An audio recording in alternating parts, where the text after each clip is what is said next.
Hello, Scorpio. These are your tarot cards for July of 2023. I'm Danielle Stimpson of Learn Reiki Philadelphia, and if you're into things like crystals, Reiki, and tarot, this is the channel for you, and I would definitely hit that subscribe button if you haven't already.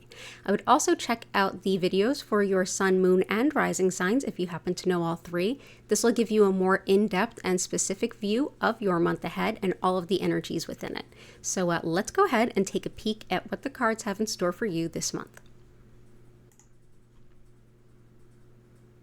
So this is a pretty big and pivotal month for you, Scorpio. This is the Fountain Tarot, and the card that comes up in the place of the focus is actually the Fountain card. This isn't in any traditional decks, only this one. What it actually is sort of the everything and nothing. It is pure non-attachment, Zen, relinquishment of control to just simply be. It's represented by the infinity symbol, and if it helps to think of it, when I think of this card, I think of almost like a Buddhist monk in lotus position, just kind of floating with maybe their hands in a mudra, and just everything going on around them is just happening, and they're just within themselves. My cat agrees. So how are we entering the month, and what are we bringing with us from June? We've got the Hierophant here. This is all of your spiritual teachings and spiritual lessons, the things you've learned over your life, the things that you've been able to impart to others. The Hierophant is very much the spiritual teacher, and I feel like last month coming into this month, there was a big acceptance of an embodiment of very high-level spiritual knowledge and wisdom that is very impactful to you. And that's what set you up for this new place. I would summarize this reading as something along the lines of, if it doesn't serve you, let it burn itself down. And that's kind of what I'm getting. The Hierophant is very much this spiritual sage. So definitely, this is something you are ready for. The challenge for this month is the Five of Wands, which is usually seen as like the tainted victory card. For sure, that is what it is. Basically, this is like, okay, but winning, but what at what cost? I would say this is usually not fighting for things that aren't yours, but also take a look at whenever I see this card come up, I always say, take a look at your morals, your ethics, your values. What is important to you? And keep that in mind as you're acting, as you're showing up, as you're making decisions, as you're interacting, to make sure that you are showing up in a way that is most important to you, and not simply to hold on to what is old, or to kind of come out squeaking ahead at what cost? At the cost of undermining yourself, of violating your own values. Yeah, so there's definitely a want to go and fight for things and be in the fray, but that's really not the focus of this month. The card that comes up for the best path forward, please don't get scared. The best path forward is the Tower. Now, when this comes up as like a good thing, it is a powerful good thing. This means yeah, it might not be comfortable, but those things that would have you stuck and held back and not moving in the direction that's most important to you, those things all get broken down. So I see this as a highly transformative month. When the Tower shows up, there is definitely a lack of control. There is a big connection between the Fountain, which is simply being and allowing and relinquishing control, and the Tower, which is basically like you wouldn't necessarily have that control anyway. When the Tower shows up in this regard, it's to let you know that things are going to be removed from your path.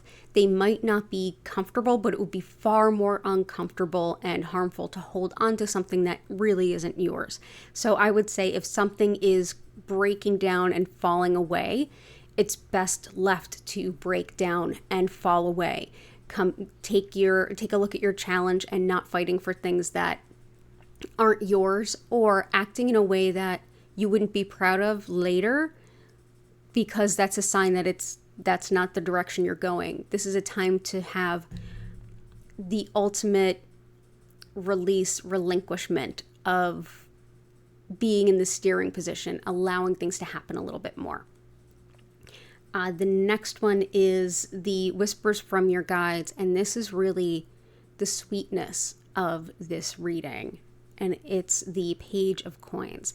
Page of Coins is a little different than the other pages. Pages are very childlike energy. They can be messages, they can be new things, they're always new energy, but sometimes it can be literal news. This, if you look at this is a child running towards something that they are extremely happy about. This is pure joy. This is what you're heading towards. What's being released is things that just aren't going to help you. Things that are keeping you stuck where you are in a place that's maybe not great for you. If you give up the fight and simply allow things to end as they end, you'll be able to go towards something new, something that you possibly couldn't even imagine right now. Notice that there's no structures in this field. She's not running to a structure. She's not running to a thing, to something that exists. She's running to that disc, but it shows up as an orb. It's something very spiritual, very metaphysical. There's definitely a quality to this of being free to chase what matters to you and go on the next phase of your journey. And remember, you did get 3 major arcana cards, 2 of them really powerful too.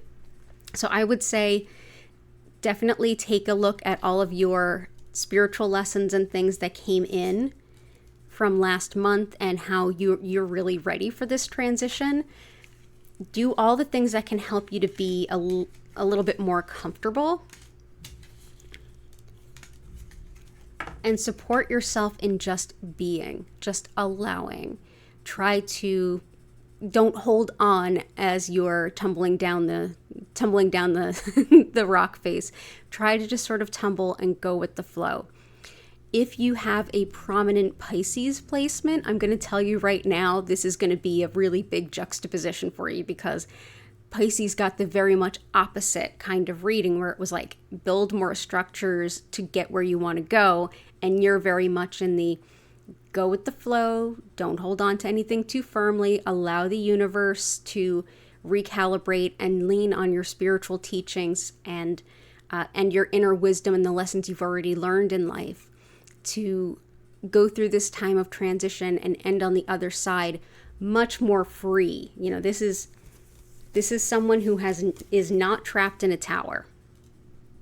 This is definitely someone who is not trapped in a tower. This is someone who has nothing but open expanse and opportunity and unbridled joy. And that's what you're heading towards. So all the best to you, Scorpio. I know this is a lot to consider. I know we generally get a little scared when we see the tower, but remember, sometimes it works in our favor. Even if it's uncomfortable, sometimes those endings are really in our best interest, and remove the things and the structures that aren't helping us and are really holding us back. I hope that this goes as well as possible. If you need a little bit of support during the month, I do community distance Reiki. It's a live stream on YouTube 5 times a week. Go ahead and subscribe. It's the same days and times every week. And if you subscribe with your notifications on, you'll always get a notification, or as you know, whenever YouTube feels like sending them out, as we all know. And that might be able to help you just kind of like come into yourself, get some self-care, and go with the flow. But you've got this, and you've got beautiful things to look forward to on the other side. So all the blessings be with you, Scorpio. I hope to see you for August. Take care, and bye for now.